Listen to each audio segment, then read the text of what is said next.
बिस्मिल्लाहिर्रहमानिर्रहीम। अजीज़ तलबा, हमारी आज की डिस्कशन वेडिमन फ्रेंच लॉरेंट्ज़ लॉ, एक लॉ है जो थर्मल और इलेक्ट्रिकल कंडक्टिविटी को आपस में रिलेट करता है, उससे मुतल्लिक है। हमारा आज का लेक्चर, हमारा जो फर्स्ट चैप्टर है फ्री इलेक्ट्रॉन थ्योरी या फ्री इलेक्ट्रॉन इन क्रिस्टल, इसका ये आखिरी लेक्चर होगा। तो आज के लेक्चर में इस लॉ के अलावा हमने कुछ लिमिटेशंस भी डिस्कस करनी है जो फ्री इलेक्ट्रॉन थ्योरी की हैं, जिसकी वजह से हमें अल्टरनेटिव थ्योरीज की तरफ भी जाना पड़ा। तो दो हिस्सों में आज के लेक्चर को डिस्कस करेंगे। पहले हिस्से में वेडिमन फ्रेंच लॉरेंट्ज़ लॉ क्या है, कैसे काम करता है और क्या बताता है, इसके बारे में है। और दूसरा हिस्सा limitations of free electron theory के बारे में है। तो पहले हम अपने पहले हिस्से पर फोकस करते हैं, वेडिमन फ्रेंच लॉरेंट्ज़ लॉ क्या चीज़ है। हम जानते हैं कि फिज़िक्स में इलेक्ट्रॉन जो है वो हीट को भी कैरी करता है, हीट का भी कैरियर है और इलेक्ट्रिसिटी का भी कैरियर है। ठीक है, तो फिर there should be a definite relationship between कि वो इलेक्ट्रिसिटी को कैसे कैरी करता है, वो हीट को कैसे कैरी करता है। सो इसके लिए जो फिजिक्स में हम टर्म यूज करते हैं वो होती है कंडक्टिविटीज। सो थर्मल और इलेक्ट्रिकल कंडक्टिविटी का म्यूचुअल रिलेशनशिप क्या है, आपस में क्या ताल्लुक है, एक दूसरे के साथ किस तरह रिलेट किया जा सकता है, उसकी कोई मैथमेटिकल फॉर्म है या नहीं है। ठीक है, ये जानना बहुत इम्पोर्टेंट होता है। सो जो इनके दरमियान इंटरकनेक्शन है बिटवीन इलेक्ट्रिकल कंडक्टिविटी या थर्मल कंडक्टिविटी, ये इस चीज़ को जहन में रख के की जाएगी कि दोनों बुनियादी तौर पे इलेक्ट्रॉन की मूवमेंट की वजह से होते हैं। मेटल्स के अंदर स्पेशली दोनों, थर्मल कंडक्टिविटी भी और इलेक्ट्रिकल कंडक्टिविटी भी इलेक्ट्रॉन की मूवमेंट की वजह से होता है। इलेक्ट्रॉन के ऊपर चार्ज है, तो चार्ज की मूवमेंट की वजह से आप जानते हैं कि करंट होता है, और इलेक्ट्रॉन एनर्जी कैरी करता है और वो एनर्जी हीट एनर्जी की फॉर्म में होती है। सो थर्मल एनर्जी का कैरियर भी इलेक्ट्रॉन ही है। चूँकि दोनों का कैरियर इलेक्ट्रॉन है, तो दोनों के दरमियान इंटरकनेक्शन ज़रूर होगा, और उसी इंटरकनेक्शन को वेडिमन्स और फ्रेंज ने बुनियादी तौर पे पहले एक्सप्लेन किया था। वेडिमन और फ्रेंज दो अलग अलग से साइंटिस्ट हैं, वेडिमन और फ्रेंज, जिन्होंने सबसे पहले जो आपके पास ड्रूड मॉडल था इलेक्ट्रॉन का मेटल्स के अंदर, जो फ्री इलेक्ट्रॉन थ्योरी थी, जो क्लासिकल कंसेप्ट था इलेक्ट्रॉन के पाए जाने के बारे में मेटल्स के अंदर, उसी पे बेस करके एक थ्योरी जो है वो डेवलप की थी, और उस थ्योरी को वेडिमन फ्रेंज लॉ का नाम दिया जाता है। ठीक है, इसने किसी हद तक एक रिलेशनशिप डेवलप कर दिया था थर्मल और इस लॉ ने इलेक्ट्रिकल कंडक्टिविटीज़ के दरमियान में, लेकिन इसकी जो प्रॉपर बाद में जो है वो जस्टिफिकेशन और करेक्शंस हैं वो क्वांटम स्टैटिस्टिक्स पे बेस करके ही बनी। जिस तरह के बहुत सारे हम थ्योरीज पढ़ के आए हैं कि इनको हम फ्री इलेक्ट्रॉन थ्योरी की हेल्प से एक्सप्लेन करना चाहते हैं, लेकिन बाद में हमें उसके लिए क्वांटम स्टैटिस्टिक्स की हेल्प लेनी पड़ती है। तो बिल्कुल इसी तरह ये जो वेडिमन फ्रेंज लॉ है, ये भी मॉडिफाई हुआ बाद में, लॉरेंट्ज़ की कंट्रीब्यूशन इसके अंदर आई, और लॉरेंट्ज़ की कंट्रीब्यूशन ने बुनियादी तौर पे इसके अंदर क्वांटम स्टैटिस्टिक्स को इन्वॉल्व किया। ठीक है, और उससे जो रिजल्ट मिले, एक नंबर उसने जो है वो डिफाइन किया, उस नंबर को लॉरेंट्ज़ नंबर का नाम दिया गया। उसके रिजल्ट्स जो है वो एक्सपेरिमेंट के साथ एग्रीमेंट में थे। इसका मतलब क्वांटम स्टैटिस्टिक्स के इंट्रोडक्शन के बाद जो दोनों के दरमियान रिलेशनशिप था वो ज़्यादा एक्यूरेट था एज कम्पेयर टू क्लासिकल जो एस्टिमेशन था, गेस था, क्लासिकल लॉ जो था उसको एक्सप्लेन करने के लिए। सो 1853 में वेडिमन्स और फ्रेंज ने एस्टेब्लिश की थी एक थ्योरेटिकल जस्टिफिकेशन, एक्सपेरिमेंटल डाटा को इस्तेमाल करके, उसका एनालिसिस करके कि एक्सपेरिमेंटल डाटा के अंदर जो है वो क्या रिलेशनशिप बनता है, जो रिजल्ट्स आते हैं एक्सपेरिमेंटली थर्मल और इलेक्ट्रिकल कंडक्टिविटी के एक दूसरे के साथ। सो इन्होंने बताया था कि for all metal the ratio of thermal conductivity K e, ठीक है, to electrical conductivity sigma at constant temperature is same. So ये बुनियादी तौर पे स्टेटमेंट है वेडिमन-फ्रेंज लॉ की कि for all metals the ratio of thermal conductivity to that of electrical conductivity at constant temperature is same. ठीक है, उसकी वैल्यू तमाम मेटल्स के लिए सेम होती है। किस चीज़ की? रेशियो, थर्मल कंडक्टिविटी की और इलेक्ट्रिकल कंडक्टिविटी की। अगर रेशियो निकालें और टेम्परेचर को कांस्टेंट रखें तो उसकी वैल्यू जो है वो सेम होती है। तो हमारे पास मैथमेटिकल एक्सप्रेशंस मौजूद हैं। थर्मल कंडक्टिविटी का एक्सप्रेशन हम फाइंड आउट करते हैं चैप्टर नंबर 5 में, इसकी कैलकुलेशन मौजूद है। और इलेक्ट्रिकल कंडक्टिविटी की कैलकुलेशन इसी चैप्टर में मौजूद है जो हम स्टडी कर रहे हैं। उसके ये रिजल्ट्स हैं sigma is equal to N E square tau over M, और थर्मल कंडक्टिविटी का ये रिलेशनशिप है pi square N K square T tau over 3m। यहाँ जो कांस्टेंट्स या वेरिएबल्स इन्वॉल्व हैं वो सारे वेल नोन हैं। जैसे कि अगर आप के ई के लिए देखें तो के E stand for thermal conductivity of capital के ई में जो है इलेक्ट्रॉन, पाई नंबर है, एन नंबर ऑफ इलेक्ट्रॉन्स हैं, के बोल्ट्जमैन कांस्टेंट है, यहाँ पे टी टेम्परेचर है, और ये जो टा है ये मीन फ्री पाथ है। ये मीन फ्री टाइम है। बुनियादी तौर पे ये आपको बताता है कि दो सक्सेसिव कुलियंस के दरमियान जो है वो कितना मीन टाइम जो है वो कंज्यूम करता है इलेक्ट्रॉन। एक बार कुलियन के बाद जब वो दोबारा उसका कुलियन होता है, तो दो सक्सेसिव कुलियंस के दरमियान फ्री टाइम भी कहते हैं इसको। दो सक्सेसिव कुलियंस के दरमियान जो एवरेज टाइम कंज्यूम होता है इलेक्ट्रॉन के उसे मीन फ्री टाइम कहते हैं, टा से रिप्रेजेंट करते हैं। ठीक है, और एम जो है वो मास ऑफ इलेक्ट्रॉन है। तो सिग्मा के अंदर भी अगर आप देखें तो सिग्मा का सिंबल जो है वो इलेक्ट्रिकल कंडक्टिविटी को शो करने के लिए इस्तेमाल करते हैं, एन ई स्क्वायर टा बाई एम। तो सारे कांस्टेंट वेल नोन है। आपने सिंपली करना ये है कि इन दोनों की रेशो ले लेनी है जो कि वेडिमन और फ्रेंज ने किया था, के ई ओवर सिग्मा। सो ये थ्योरेटिकल वैल्यू है थर्मल कंडक्टिविटी की, और ये 1 ओवर सिग्मा कर दिया आपने। ठीक है, सिग्मा की वैल्यू थी N E square tau over M. तो यहाँ आपने इसको इन्वर्ट करके लिखा, यानी आपने डिवाइड किया है। ठीक है, अब इसको सिंप्लीफाई कर लें। So that will be K E over sigma is equal to pi square K square और 3 स्क्वायर इंटू टी। तो यही इन्होंने बताया था वेडिमन और फ्रेंज ने कि के ई और सिग्मा की जो रेशो है, अगर टेम्परेचर को यहाँ पे अगर आप देखें तो ब्रैकेट में जो चीज़ें हैं वो सारी कांस्टेंट है, पाई के या ई चार्ज ऑफ इलेक्ट्रॉन के बोल्ट्जमैन कांस्टेंट, तो पाई वैसे ही नंबर है, तो टेम्परेचर के प्रोपोर्शनल आती है ये रेशो।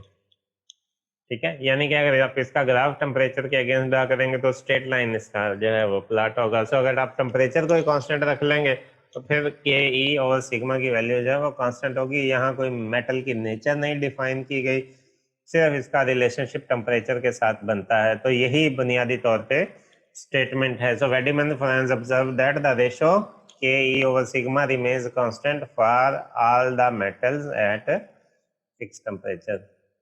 सो ये मैथमेटिकल कैलकुलेशन हमें यही बताती है, राइट। लॉरेंट्ज की क्या कंट्रीब्यूशन थी, उसका नाम इस थ्योरी के अंदर जो है वो क्यों शामिल हो, वेडिमन, फ्रेंज और बाद में लॉरेंट्ज आता है। सो बुनियादी तौर पे दो डिफरेंट थ्योरीज हैं, एक वेडिमन और फ्रेंज की थ्योरी है, और फिर उस थ्योरी को लॉरेंट्ज ने मॉडिफाई किया था, तो नई थ्योरी वेडिमन, फ्रेंज और लॉरेंट्ज लॉ के नाम से जो है वो जानी जाती है, फेमिलियर है। So Lorentz ने क्या मॉडिफिकेशन की, who observed that the ratio ke over sigma t is actually constant। तो इसने ये ऑब्जर्व किया कि वो टी के प्रोपोर्शनल नहीं है, बल्कि ये ratio K E over sigma T is actually जो है वो कांस्टेंट है। ये ज्यादा इफेक्टिव और जनरल रिलेशनशिप है बजाय इसके कि इसको प्रोपोर्शनैलिटी की फॉर्म में लिखा जाए। ठीक है, सो 1982 में एल लॉरेंट्ज ने डिमॉन्स्ट्रेट किया ये रिलेशनशिप के और sigma changes in direct proportional to the absolute temperature, like K E over sigma T is basically constant. ठीक है, और ये जो कांस्टेंट था इसको उन्होंने एक सिंबल दिया, एल से रिप्रेजेंट किया, और इस कांस्टेंट को इन्होंने जो नाम दिया वो उसे कहा गया कि ये लॉरेंट्ज नंबर है।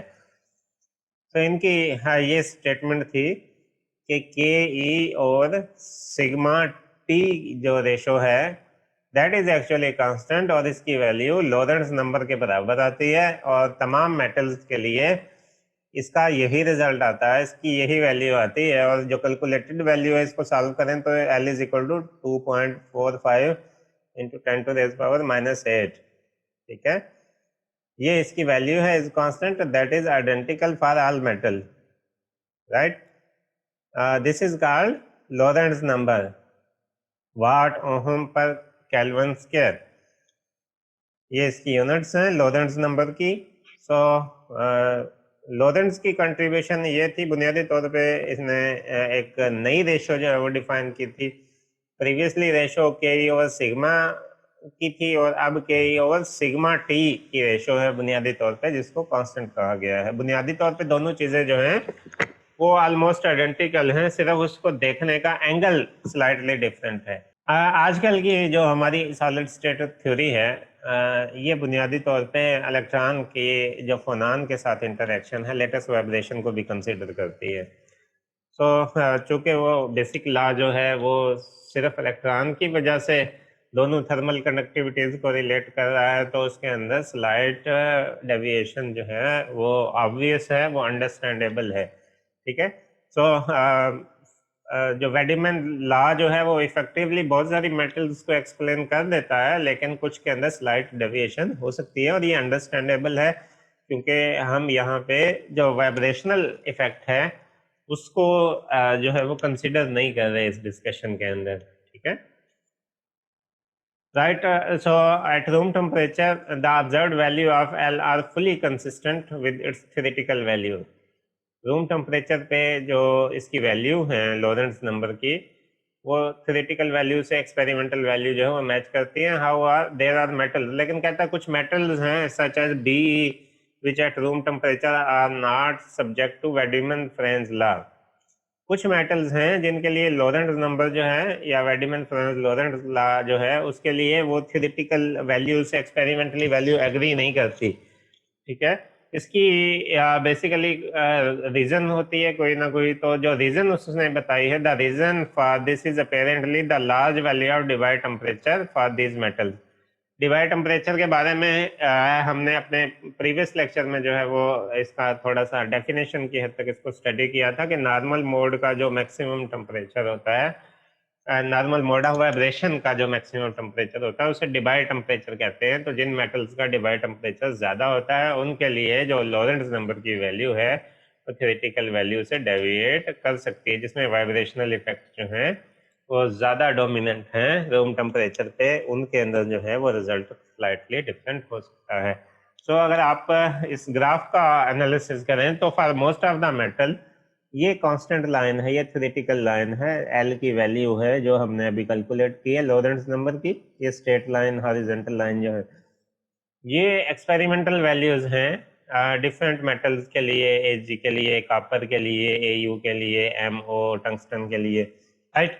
सो मोस्टली कंसिस्टेंट है, बहुत करीब करीब है इस वैल्यू के सबके लिए लोरेंट्ज नंबर की अगर वैल्यू हम कैलकुलेट करते हैं तो। सिवाय BE के अंदर अगर आप देखें तो इसमें काफ़ी सारा फ़र्क है, काफ़ी सारी डेविएशन है।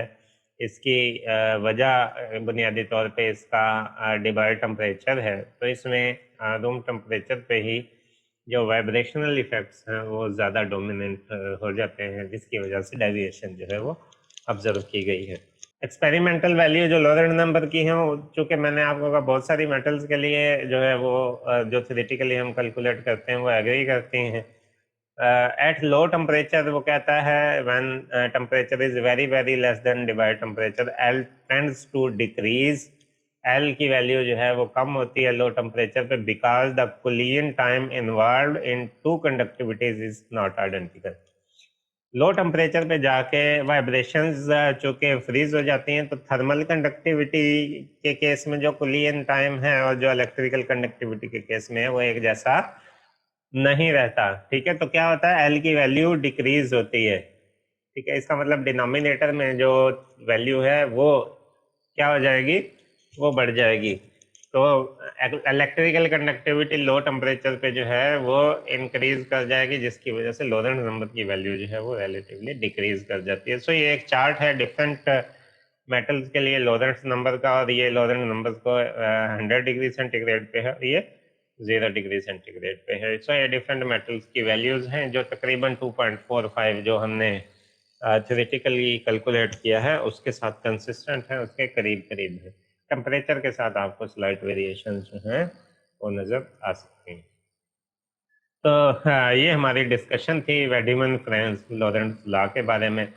तो वेडिमन फ्रेंस लॉरेंट्ज लॉ से हमने क्या देखा, क्या चीज़ है, तो ये बुनियादी तौर पे एक हमें रिलेशनशिप ताल्लुक बताता है, मैथमेटिकल एक्सप्रेशन देता है हमें कि आप थर्मल और इलेक्ट्रिकल कंडक्टिविटी को किस तरह एक दूसरे के साथ जोड़ सकते हैं, रिलेट कर सकते हैं।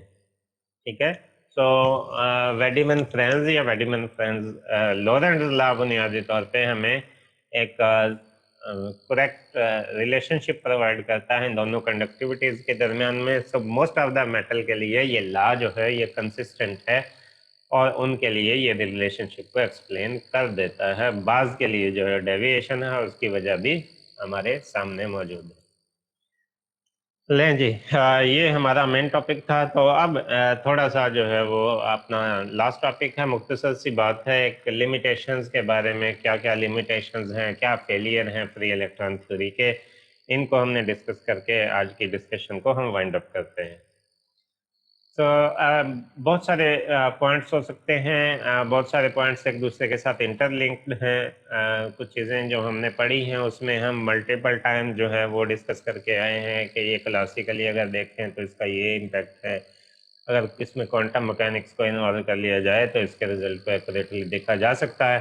सो अगर पहला पॉइंट अगर हम देखें, क्लासिकल थ्योरी ये स्टेट करती है कि all free electron observe the supplied energy. Quantum theory में ये कहती है कि only few electron observe the supplied energy. So यहाँ ह्यूज वो आ गई है discrimination between the two theories. एक कहती है सारे इलेक्ट्रॉन जो है वो ऑब्जर्व करते, दूसरी कहते हैं नहीं सारे इलेक्ट्रॉन नहीं ऑब्जर्व करते। जिस तरह आपने स्पेसिफिक हीट वाला टॉपिक जब हम पढ़ रहे थे उसमें डिस्कस कर रहे थे कि सारे इलेक्ट्रॉन्स ऐसे नहीं हैं जो टेम्परेचर की वजह से जो डिस्टर्ब होते हैं, जो फर्मी लेवल को क्रॉस करते हैं। सो फर्मी लेवल के करीब करीब वाले इलेक्ट्रॉन जो है सिर्फ वही जो है वो डिस्टर्ब होते हैं, उन्हीं की वजह से इम्पैक्ट आता है, जिसकी वजह से स्पेसिफिक हीट की वैल्यू जो है वो चेंज होती है मेटल्स के लिए। So, electrical conductivity of semiconductor and insulator cannot be explained by this theory. So, इस थ्योरी से मेटल्स के बारे में तो somehow हमें इलेक्ट्रिकल और थर्मल कंडक्टिविटी का आइडिया हो जाता है, लेकिन सेमीकंडक्टर और इंसुलेटर की कोई डिस्कशन नहीं थी। मोस्टली टॉपिक जो हमने पढ़े हैं वो मेटल्स के बारे में पढ़े हैं। इसका मतलब ये है कि मेटल्स के लिए ये इफेक्टिवली, क्योंकि फ्री इलेक्ट्रॉन का बुनियादी कंसेप्ट हमें मेटल्स में ही मिलता है। सो डिफरेंट मटेरियल्स के लिए जो इलेक्ट्रिकल स्पेसिफिक हीट है और स्पेसिफिक हीट कैपेसिटी है मेटल्स की, इसको भी एक्यूरेटली सारी मेटल्स पे जो है इसको अप्लाई नहीं कर सकते, सारी मेटल्स के लिए एक्यूरेटली फाइंड नहीं कर सकते। The classical free electron theory model predict incorrect temperature dependence of sigma. जो इलेक्ट्रिकल कंडक्टिविटी की टेम्परेचर डिपेंडेंस है उसके उसको करेक्टली जो है वो ये डिस्क्राइब नहीं करती थ्योरी। ठीक है। It fails to give correct mathematical expression for thermal conductivity. So अगर चैप्टर 5 को देखा जाए तो वो थर्मल प्रॉपर्टीज के बारे में है, तो वहाँ नजर आता है कि फ्री इलेक्ट्रॉन थ्योरी पे बेस करके अगर जो थ्योरीज डेवलप की गई थी वो थर्मल कंडक्टिविटी को एक्यूरेटली फाइंड नहीं कर सकती थी। ठीक है। तो उसके बाद डिफरेंट थ्योरीज जो इंट्रोड्यूस हुई, जो सक्सेसफुल हुई, जैसे आइंस्टाइन मॉडल है या डिबाय मॉडल है ऑफ थर्मल कंडक्टिविटी, वो ज़्यादा एक्यूरेट थे to determine the thermal conductivities of metal. So एक टेम्परेचर के साथ थर्मल कंडक्टिविटी का डिफरेंट टेम्परेचर रेंज में डिफरेंट वेरिएशन शो होती थी। तो चूँकि ये स्पेसिफिक हीट और टेम्परेचर की डिपेंडेंस प्रॉपरली एस्टेब्लिश नहीं कर सकी, तो इस वजह से जो फ्री इलेक्ट्रॉन मॉडल से जो थ्योरी बेस करती थी वो आमतौर पे हाई टेम्परेचर पे तो इफेक्टिवली थर्मल कंडक्टिविटी की वैल्यू को फाइंड कर लेती थी, लेकिन लो टेम्परेचर पे जो है वो इफेक्टिवली फाइंड नहीं कर सकती थी। तो ये भी इसका एक फेलियर है। It fails to explain phenomena like photo electric effect, Compton effect, black body radiation, ये वो सारे फिनोमेना हैं जो क्वांटम मैकेनिक्स पे बेस करते हैं। तो फ्री इलेक्ट्रॉन थ्योरी जो है वो इन फिनोमेना को भी एक्सप्लेन नहीं कर सकती। मैग्नेटिक ससेप्टेबिलिटी, एक मैग्नेटिक प्रॉपर्टीज में एक टर्म यूज होती है susceptibility, has greater theoretical value then experimental value. ठीक है, ये सारी चीज़ों का यहाँ आता इस एक चैप्टर में नहीं है, लेकिन यहाँ हम समराइज कर रहे हैं ओवरऑल के कहाँ कहाँ पॉसिबली आने वाले चैप्टर्स में या प्रीवियस चैप्टर्स में कहीं हमने देखा हो, तो इस थ्योरी के फेलियर्स जो हैं वो मौजूद हैं। सो मैग्नेटिक प्रॉपर्टीज हम पढ़ेंगे अपने कोर्स में आगे जाके। तो उसमें डिफरेंट थ्योरीज हैं जो आप देखेंगे कि जो फ्री इलेक्ट्रॉन थ्योरी पे बेस करती है, थ्योरी जो क्लासिकल थ्योरी पे बेस करती है, वो फेल हो गई है मैग्नेटिक प्रॉपर्टीज को एक्सप्लेन करने में संभव। ठीक है, और ससेप्टेबिलिटी की जो value has greater theoretical value then the experimental value. So susceptibility गलत मैयर होती है। Susceptibility of the paramagnetic material is inversely proportional to the temperature, ये थ्योरी कहती है, but experimental result shows that paramagnetism of a metal is independent of temperature. Theoretical जो theory है जो फ्री इलेक्ट्रॉन थ्योरी पे बेस करती है, वो प्रिडिक्ट करती है कि पैरामैग्नेटिक मटेरियल की ससेप्टेबिलिटी इनवर्सली प्रोपोर्शनल है टेम्परेचर के। लेकिन एक्सपेरिमेंट क्या शो करता है कि पैरामैग्नेटिक मटेरियल्स में, मेटल्स में, ये इंडिपेंडेंट होती है टेम्परेचर। इसके अलावा फेरोमैग्नेटिक मटेरियल्स के बारे में आप जानते हैं जो परमानेंट मैग्नेटिज्म शो करते हैं। So ferromagnetism could not be explained by this theory. तो इस थ्योरी से फेरोमैग्नेटिज्म भी एक्सप्लेन नहीं की जा सकती। It fails to explain super conducting properties of metals. Super conductors के बारे में भी आपने पढ़ा है कि जिनकी रेजिस्टिविटी खास टेम्परेचर पे जाके, लो टेम्परेचर पे जाके जो है वो ज़ीरो हो जाती है, तो ऐसे मटेरियल सुपर कंडक्टर्स कहलाते हैं। तो हमारी ये थ्योरी जो है ये सुपर कंडक्टिंग मटेरियल्स को भी एक्सप्लेन करने में सक्सेसफुल नहीं रही। राइट, सो लास्ट में देखते हैं, जैसे हमने पढ़ा था कि it fails to explain electrical conductivity of semiconductor and insulator. So बुनियादी तौर पे it fails to differentiate between conductor, semiconductor and insulator. तो ये सबसे बेसिकली बड़ा ड्रॉबैक है इस थ्योरी का कि ये प्रॉपरली यही एक्सप्लेन नहीं कर पाई। वैसे तो ये छोटी बात लगती है, ठीक है, वैसे तो थ्योरी ने बहुत सारी चीज़ें एक्सप्लेन भी की हैं। बहुत सारी चीज़ें हम पढ़ के आए हैं, जैसे हॉल इफेक्ट के बारे में हमने पढ़ा है। ठीक है, स्पेसिफिक हीट्स भी हमने फाइंड आउट की हैं। सो डिफरेंट प्रॉपर्टीज़ को एक्सप्लेन किया भी जा सकता है, लेकिन इसके साथ साथ ये इसका सबसे मेजर ड्रॉबैक है कि फ्री इलेक्ट्रॉन थ्योरी बुनियादी कंसेप्ट अंडरस्टैंड करना मुश्किल कि वाई फ्यू मटेरियल्स है फ्री इलेक्ट्रॉन और बाकी जो है वो नहीं रखते। तो अगर फ्री इलेक्ट्रॉन हो तो फिर तो बात की समझ आती है। अगर पता ही ना हो कि फ्री इलेक्ट्रॉन हैं और क्यों हैं, तो फिर मटेरियल्स के दरमियान डिफ्रेंशिएट करना जो है वो डिफ़िकल्ट हो जाता है। हैंस ये थ्योरी इलेक्ट्रिकल प्रॉपर्टीज़ की बेस पे मटेरियल्स की ये जो क्लासिफिकेशन है इसको एक्सप्लेन करने में नाकाम रहती है। ये इसका बेसिक फेलियर है। सो फेलियर्स पे हम जो है वो इस चैप्टर को वाइंड अप करते हैं कि फ्री इलेक्ट्रॉन थ्योरी को हमने पढ़ा कि क्या है।